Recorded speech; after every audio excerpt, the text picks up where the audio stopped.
Imagine a sound so intense it turns the sky into liquid fire. For over a century, the world has stared at this face and assumed they were looking at a screaming man. But they were wrong. This is the true story of Edvard Munch and the Scream. A story about a house full of ghosts, a mountain that screamed until the air turned to blood, and the most dangerous man in history trying to burn it all to the ground. But before you and I face the Nazis, look at that man. Do you see his hands? Most people think he's screaming, but he's actually hearing the scream and desperately trying to make it stop. But if he's not screaming, who is? To find the source of that scream, we have to travel 11,000 kilometers to a tiny island in Indonesia that was about to be wiped out. In 1883, a volcano didn't just erupt.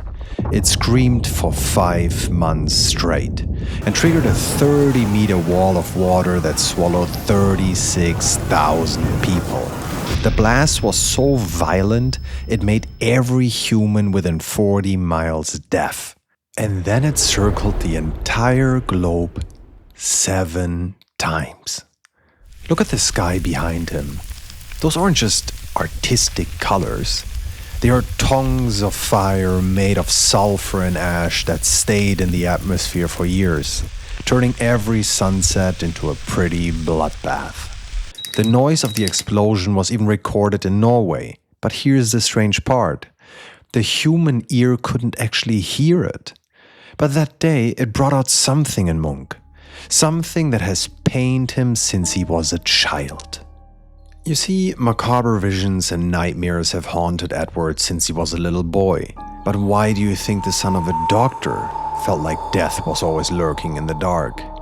When Edward was 5, his mom painfully died of tuberculosis, leaving Edward in the hands of a man who probably shouldn't have been raising children. A man so obsessively religious that he saw demons. And he made sure his children saw them too. To keep little Edward and his siblings entertained, Edward's father had a very morbid definition of quality family time. So kids, who wants to hear some really visceral, terrifying ghost stories? No? Too scary? Okay, we'll keep it light this time. I'll just read you some gothic horror stories instead. His favorite sister was next, taken by the same sickness that killed his mother. Then his younger sister Laura drifted into madness. But hey, for a moment, there was a flicker of hope. His brother Andreas broke the family curse. He found love, got married, and even had a little baby on the way. 3 months after the wedding, Andreas was dead. Years later, on that quiet bridge in Norway, that family trauma finally found its voice and screamed. In the scream, Munch didn't just paint a volcanic sunset, he painted the pain of his family. But when he finally showed the world the demons in his head, the reaction wasn't disappointment, it was physical shock. Back then, even Monet's blurry landscapes were considered scandalous. Now imagine people being offended by this, and then standing in front of human insanity. People didn't ask if it was art, they asked, "Are you okay?" The outrage was so intense that a medical student publicly diagnosed him, claiming the painting was clinical evidence of a disturbed mind. Some artists would have sued or cried, but Munch? He scribbled a tiny secret on the painting. Can only have been painted by a madman. How insane Munch truly was, his neighbors probably realized when they saw him carrying his masterpieces into the woods at night. The painting is only finished when it has suffered. If you showed up at Edward's front door without an invitation, you weren't greeted with a, "Oh, nice to see you." You were greeted with the cold steel of a rifle aimed at your face. But by 1908, the party was over. Edvard Munch was faced with a terrifying choice: remain a genius and die in a madhouse, or get cured and risk becoming a boring nobody. As you can imagine, his brain was cooked from decades of absinthe and paranoia. He had no choice but to surrender to a clinic, where the doctors strapped him to a chair to reboot his shattered nervous system with electricity. He waited for darkness to take him, but something even more shocking happened. The treatment worked. The blood-red skies turned into soft, yellow suns. For the first time in his life, Edvard was happy. But to his fans, this was a disaster. They didn't want a happy monk, they wanted nightmares and insanity. He had traded his demons for a quiet life with his dogs. He thought the war was over, but while he was finding peace, a failed artist in Germany was about to take Munch's old paranoia and turn it into reality.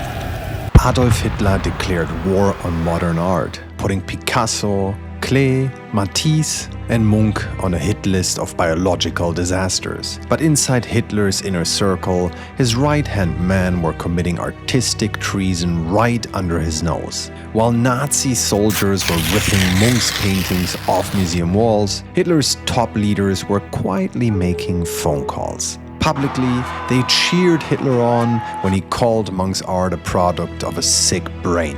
But privately, those same men were hunting for his paintings like addicts, desperate to own the filth they were supposed to destroy. The two biggest hypocrites? Joseph Goebbels and Hermann Göring. Goebbels was such a fanboy that he tried to rebrand Munch as a Nordic hero just to save the art for his own office. Meanwhile, Göring was less subtle. He simply stole the masterpieces and hid them in his private villa. Munch survived the Nazis, the family curse, and bloody bar fights, but the universe saved the hardest punch for last. In the winter of 1943, the sky over Oslo suddenly turned into a wall of fire. A Nazi ammunition depot had just exploded, damaging 400 buildings and killing 115 people in an instant. For a moment, the world was certain. The great Edvard Munch was dead. But while his neighbors were screaming and running for cover, he didn't even flinch when his windows shattered into 1,000 pieces. Instead, he grabbed his brushes and ran toward the light. He stood there in the freezing open air for hours, mesmerized by the beautiful violence of the blast. As the fires roared around him, he tried to trap that explosion on canvas. He survived the blast. He even survived the falling debris, but he couldn't survive the night air. The cold, wet Norwegian night seeped into his lungs while he painted, triggering a simple case of pneumonia that would end his life just 3 weeks later. Edvard had finally found peace. The madness was over. Or was it? Edvard Munch's life reads like a gothic horror story. How do you survive 80 years when your own mind is a battlefield? He wasn't just sad or eccentric. He was diagnosed with bipolar disorder, schizophrenia, and depression. He fought alcoholism and borderline personality disorder. Any of these is a life sentence. Munch battled them all at once. The universe can be cruel, but Edvard was tougher. He took the worst the world could throw at a human being and turned it into a new language. Edvard Munch didn't just survive the darkness, he became the founding father of Expressionism. But the biggest tragedy of it all is that he gave his life to art, only for us to turn his soul-crushing scream into a group chat emoji. Alright, that's it. So I think I've talked enough. I would love to hear from you now. Just leave me a comment which Munch artwork you enjoyed the most.